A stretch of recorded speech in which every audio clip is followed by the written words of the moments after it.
Et coucou YouTube. Coucou YouTube, aujourd'hui on se retrouve pour une lecture du set de Roland, le chevalier ensanglanté. Pourquoi? Parce que dans le splash art de Oyoverse, du livestream de le Luna 5, là où Varka va arriver, on voit un chevalier ensanglanté qui fait référence à Roland, donc du coup on va lire son set, car c'est important. N'est-ce pas? Non, c'est au début, de toute façon les sets sont très courts. Donc voilà, on va lire. On va également lire son épée et après on parlera un petit peu de ce vulgaire personnage. Alors, fleur de fer ensanglantée. Une fleur blanche ordinaire offerte au chevalier par une demoiselle qui l'avait secouru. Elle est devenue sèche et le sang qui y a séché l'a rendue rigide. La demoiselle tenait à le récompenser pour sa bravoure, mais il refusa tout ce qu'elle voulut lui offrir, sauf la fleur. Respecter le code de la chevalerie est une récompense en soi. Cette fleur sera ma médaille, cela me suffira. Cette fleur restera accrochée sur sa poitrine jusqu'à être couverte du sang des combats. Comme l'armure du chevalier, elle devint aussi noire que la nuit d'hiver, et comme son cœur, elle devint aussi dure que la lame forgée. Ok, donc là déjà on apprend déjà qu'il...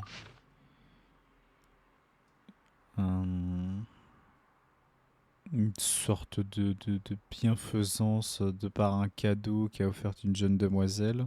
Est-ce qu'il y a une relation derrière? On ne sait pas. Ensuite, qu'est-ce qu'il y a? La plume noire ensanglantée. Une des nombreuses plumes qui collaient parfois à l'armure du chevalier ensanglanté. Car là où l'odeur du sang s'élève, les corbeaux ne sont jamais loin. Était-ce le sien ou celui de ses ennemis? Le chevalier n'en avait plus cure. Après d'innombrables effusions de sang, il réalisa une triste vérité. Le chevalier au cœur pur qu'il avait été autrefois s'était transformé en monstre. Les corbeaux seuls étaient ses compagnons, suivant les torrents de sang par lui laissés. Par lui laissés? Ah oui. Ok, donc là, on nous montrait clairement que quelqu'un qui était chevalier pur et en fin de compte est devenu un véritable désastre naturel en quelque sorte. Ensuite, il y a quoi? Les exploits d'un héros étaient autrefois gravés sur cette coupe d'argent, mais le sang et la fumée l'ont taché jusqu'à la rendre méconnaissable. Le chevalier chasseur de dragons, couvert de sang, s'en revint du terrible champ de bataille. Mais il découvrit que ceux attendant d'être par lui sauvés, hein? Mais il découvrit que ceux attendant d'être par lui sauvés, c'est pas français ça, oui, ne l'attendaient plus dans les ruines fumantes des maisons brûlées. Goûtant à l'amertume de cet échec, il se saisit d'une coupe noircie qui gisant sur le sol, et il jura de se débarrasser des monstres, du mal et de la pauvreté qui torturait le monde.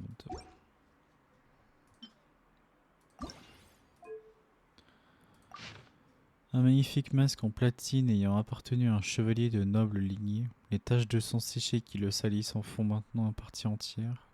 Lorsque le chevalier tendit la main à la femme après avoir éliminé le monstre qui la menaçait, celle-ci cria de peur et le repoussa. Ce fut à ce moment-là qu'il se rendit compte qu'il était lui-même devenu un monstre, corrompu par le sang et la cruauté de sa guerre sans fin. Cache-moi du regard de ceux que j'ai juré de secourir et protège-les de mon horrible visage. Cache-moi du regard de ceux que j'ai juré de secourir et protège-les de mon horrible visage. Je me demande, il parle à qui à ce moment-là? Parce que du coup, c'est Roland qui parle, mais est-ce qu'il parle tout seul ou est-ce qu'il parle à quelqu'un? Parce que du coup, on a eu de plus amples informations au niveau de l'exploration. Enfin, grâce à l'exploration plutôt. Attendez, il en reste juste un. Juste le dernier, moi je l'ai pas, donc du coup, on va lire par internet. Hop. Capture d'écran. Ouais, voilà. Alors, du coup, ouais, c'est le sablier. Le sablier. Le sablier du chevalier ensanglanté. Dans les abysses où l'on ne voit jamais ni les étoiles ni la lune, il garde cette horloge avec lui même si le temps avait perdu toute signification. L'histoire du chevalier arriva à sa fin, car il réalisa qu'il n'y avait point de place pour lui dans ce monde. Il s'aventura dans l'ancien royaume et mourut dans l'antre des monstres, et dans les abîmes du monde, il découvrit l'origine de ces créatures. Le grand royaume a été injustement puni. Ses habitants innocents en bêtes immondes ont été changés. Au nom de la chevalerie, je ne puis tolérer une telle injustice. Si l'abîme est ton nom, alors je vous prête serment. Waouh, oh, ok. Du coup, ça explique pourquoi dans le fanart, là, à l'heure actuelle, il a le pouvoir de l'abysse. Ah, ok. Attends. On va juste lire le dernier truc qui nous reste, c'est-à-dire son épée. Et après, on en reparlera un peu. Du coup, voilà, son épée, c'est l'épée noire. Hop, l'histoire. Une lame qui a soif de sang frais sera réveillée par son parfum. Ceux qui le possèdent, le manient, le nourrissent, continueront à tuer jusqu'à que même une âme pure soit noircie par le sang versé. Donc c'est ce qui s'est passé à Roland. Il y avait autrefois une lumière vive, chevalier blanc, qui aspirait toujours au chemin de la justice. Vêtu d'une armure brunie, une épée au reflet miroir pendait à sa hanche. Partout où il y avait de l'injustice, une bête mangeuse d'hommes ou du feu au loin, le chevalier montait aux toutes hâtes pour couper, trancher et percer. Suivant les enseignements de la Chiolou, qui lui enseigna la chevalerie, la justice et l'escrime, il les a coupés, entaillés et percés de la tête aux pieds, jusqu'à ce que la justice ait fait son temps et que le monstre ne bouge plus. J'ai commencé à me perdre en coupant et en perçant. Quand le bord de ma lame a rencontré la chair de mon ennemi, cela m'a fait frissonner. Ah, pensai-je, cela doit être le sentiment que la justice reçoit de ce qui lui est dû. Tant que je coupe, tranche et perce le mal dans ce monde tordu, un jour, tout sera purifié. Ô chevalier insensé, le massacre au nom de la justice est toujours un massacre? Non, le massacre au nom de la justice est la justice. Coupez, sabrez, percez, ainsi verrez-vous la justice rendue. Bien que les fleurs blanches, les jeunes filles offrent que tu ne sois noir de sang, même si ton épée ne brille plus, même si votre beau visage devrait devenir hideux, que vous devriez être obligé d'enfiler un masque de fer, même si ceux que vous défendez ne peuvent pas vous comprendre, ne cessez jamais. Et ainsi le chevalier taché de noir persista sur son chemin, poursuivant des monstres au nom de la justice, jusqu'à qu'il tombe sur un royaume ancien et en ruine où il a découvert l'injustice ultime. Et bah, très stylé. Très stylé.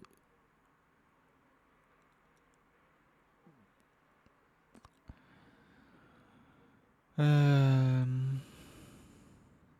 Du coup, qu'est-ce qu'on a appris?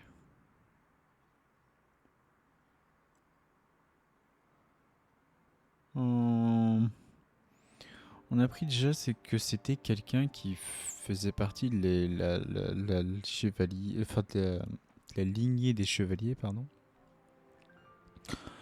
Et que voilà, il a appris tout ce qui était chevalerie, etc. Et que fin de compte, on l'a tellement inculqué la base de la chevalerie que lui-même a a fait de manière religieusement parlant euh, une, une, un côté fanatique envers l'injustice où toute personne qui fait du mal, etc., doit être découpée en sang et j'en passe. Et de ce fait, euh, le mec est passé littéralement du coq à l'âne, des combats, des meurtres et tout ce que tout ce qui en passe, pardon. Et ce qui fait que du coup, toute son armure est devenue ensanglantée finalement, et le mec est devenu une maboule.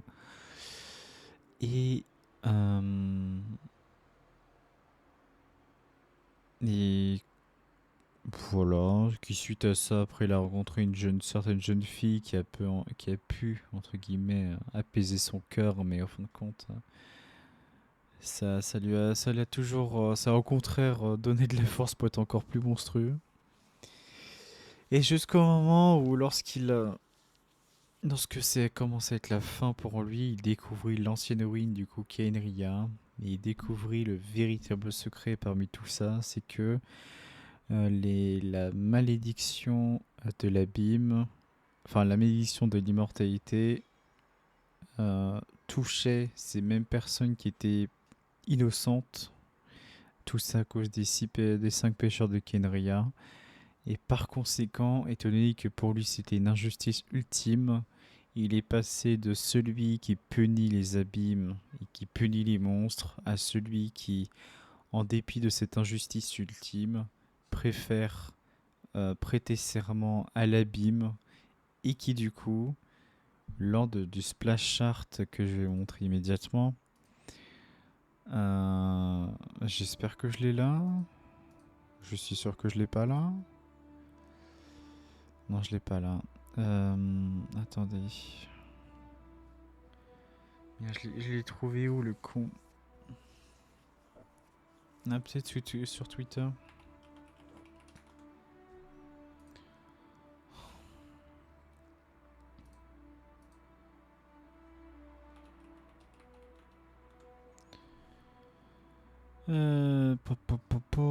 Voilà, merci. Donc voilà, le fameux Roland. J'étais en train de dire quoi déjà? Je sais plus. Et voilà. Que là, du coup, on voit, entre guillemets, un peu cette couleur de la chasse sauvage tout autour de lui. Donc, en fin de compte, le mec, il a littéralement réapparu. Et ce qui est aussi marrant, c'est que non, je crois que c'est le sablier, non?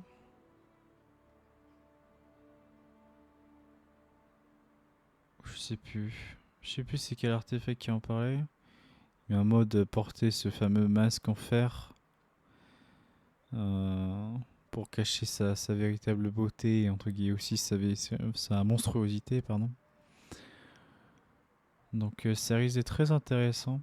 Et du coup voilà, ça c'est ce qu'on apprend de par les artefacts, etc. Mais maintenant on peut approfondir un peu plus de par quelques recherches.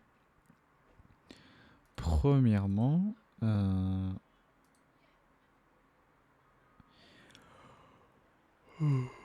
pardon, je suis fatigué.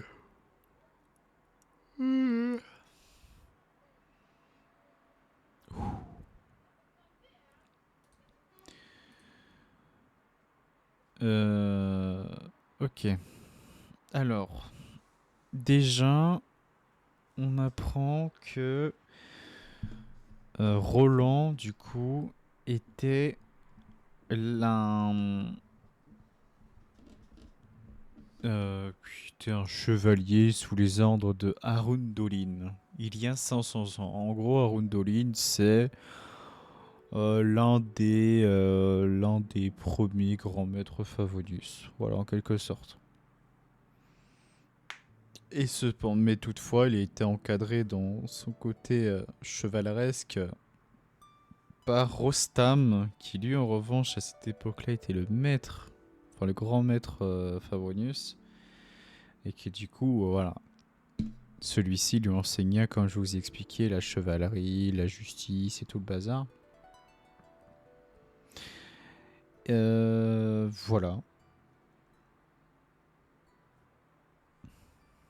Donc après, maintenant, ça, je suis pas sûr si on peut dire que c'est vrai ou non. Le côté où la petite jeune fille là, ils sont tombés amoureux. Ça, c'est des spéculations. Ah oui, voilà. Il y a aussi ça. Que du coup, suite au cataclysme, Roland et ses sbires sont partis vers l'ouest pour réparer toute cette injustice qui a lieu de par le cataclysme. Euh, de base, ils devaient aller euh, à merde, comment ça s'appelle? À Snezhnaya. Mais il a très vite entendu dire que la tsaritsa a remis l'ordre à Snezhnograd. Donc du coup, lui, il s'en fout. Et du coup, il a fait sa dernière escapade, techniquement, c'était... euh, comment ça s'appelle? Un autre cry. Et alors là, du coup, on commençait à avoir moult informations, notamment que voilà, le mec il tranchait tout le monde, c'était n'importe quoi. Mais il y avait, même si, enfin, malgré qu'il y avait la continuité de ses soldats qui étaient derrière lui, et même ses propres soldats commençaient à se dire, est-ce qu'on doit forcément résoudre l'injustice uniquement par la violence? Donc ça semait quelques doutes. Et de là, en fait, on apprend que sous ce même commandement fait par Roland, il y avait un loup. Un loup que maintenant qu'on connaît tous, qui s'appelle Boré. Et en gros, ce Boré, il était, comment dire, bah, du coup, avec les troupes de Roland. Mais étant donné que les troupes de Roland étaient, entre guillemets, face à la mort la plupart du temps, vu qu'il faisait que ça de s'affronter, bah certains commençaient à mourir. Et, euh, et puisque Boré avait dit à la soi-disant Koitar qu'on a vu dans la quête de l'Armvesnir, soi-disant, et ben il avait juré comme quoi il allait protéger entre guillemets toutes les personnes des habitants de Mondstadt, la cité de la liberté. Et donc du coup, son choix face à Roland a été de rester euh, avec ceux qui étaient en train de mourir pour entre guillemets les diriger paisiblement vers l'au-delà. Et du coup, c'est intéressant qu'on peut se dire que Boré était entre guillemets sous les ordres, si je puis dire, mais on n'est pas non plus sous les ordres de Roland. Donc c'est dire à quel point le mec il est extrêmement fort. Donc ça va être intéressant parce qu'en plus de ça, alors je sais plus du tout si c'est Rostam ou si c'est un ou si c'est Arundolin, mais l'un des deux, je crois que c'est Arundolin. Euh, En gros, l'un des deux utilisait déjà à l'époque des doubles lames, hein, genre vraiment des grosses épées lourdes pour se combattre. Et ce faisant, étant donné que Varka lui aussi utilise deux doubles lames, je me demande quand même, est-ce que Roland, il va se rappeler de son maître ou non? Euh... Parce qu'après, ça peut toujours tout créer un processus en mode oui, quelle injustice, pourquoi t'as obtenu de tel talent et pas moi. Bref, l'injustice ça peut aller loin quand t'es fou, hein. Mais du coup voilà.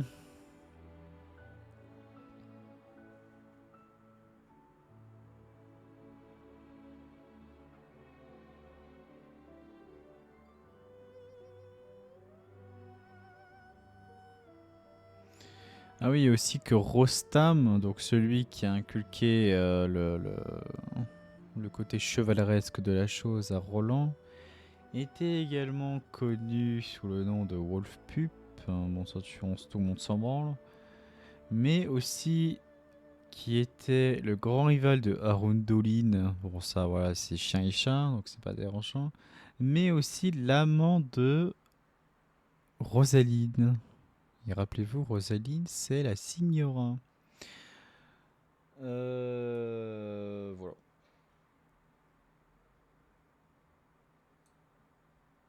Et si vous voulez un peu savoir putain. Si vous voulez un peu d'informations sur lui, vous avez qu'à regarder Les artefacts de la volonté du défenseur. De toute façon, c'est quelque chose qu'on va sûrement lire, pas aujourd'hui, mais quand on ira sur le Genshin deuxième compte. Mais bref, tout ça pour dire que Roland, il a vécu il y a 500 ans, que il était sous les ordres de Arundolin, qui était un ancien maître du Favonius, mais qui toutefois, c'était Rostam qui était le véritable maître de Favonius à cette époque, qui lui inculquait tout ce qu'il y a à savoir, l'escrime, la chevalerie et la justice. Et, de, et il a tellement appliqué religieusement que cette fameuse justice en question est devenue littéralement une obsession, il est devenu possédé à ce niveau-là, que toute chose qui peut lui considérer comme une justice est littéralement une décapitation, quoi, en quelque sorte. Hein. Donc, c'est vrai qu'à ce niveau-là, quand on ne s'en rend pas compte, mais c'est quand même assez insane la violence du mec. Donc, est-ce que c'est à cause de lui, ou est-ce que c'est cette fameuse épée noire où à chaque fois qu'on la touche, on est obligé de la nourrir, entre guillemets, de sang pour qu'elle puisse persévérer, s'épanouir, telle est la question. Donc est-ce qu'il y a une sorte de possession derrière? Je ne sais pas. Donc bref. Donc voilà. Ça s'est bien déroulé. Et suite à ça, il y a eu pas mal de choses. Notamment qu'il a voulu sauver une jeune fille qui lui a ensuite donné une fleur. Qui ensuite, il est après le cataclysme, il est parti vers l'ouest avec toute sa troupe, mais qui se faisant, il devenait juste une bête méconnaissable, elle est littéralement un monstre, hein, d'après ses dires, il ne s'en reconnaissait même plus. À la limite, où quand il doit aider quelqu'un, une jeune femme, à se relever, la jeune femme crie de peur tellement que ce qu'elle voit, c'est même pas un humain. Donc, ça montre un peu quand même la dangerosité du mec à cette époque. Et, suite à ça, il a fini son périple de merde au sein de l'ancienne ruine de Kenria, du coup. Et du coup, il a découvert la vérité qui est l'injustice ultime. Et ce faisant, pour contrer cette injustice euh, ultime qu'ils ont subie, il a voulu les aider, donc du coup il a fait un pacte avec l'abîme. Voilà.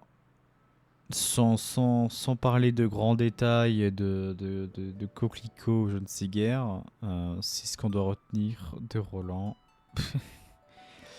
Pour la Luna 5. Voilà. Des bisous YouTube, bien sûr. J'espère que t'as aimé, bien sûr, cette VOD. N'hésite pas à en dire en commentaire si j'ai dit de la merde ou si tu veux approfondir. Ça me fait très plaisir. Des bisous.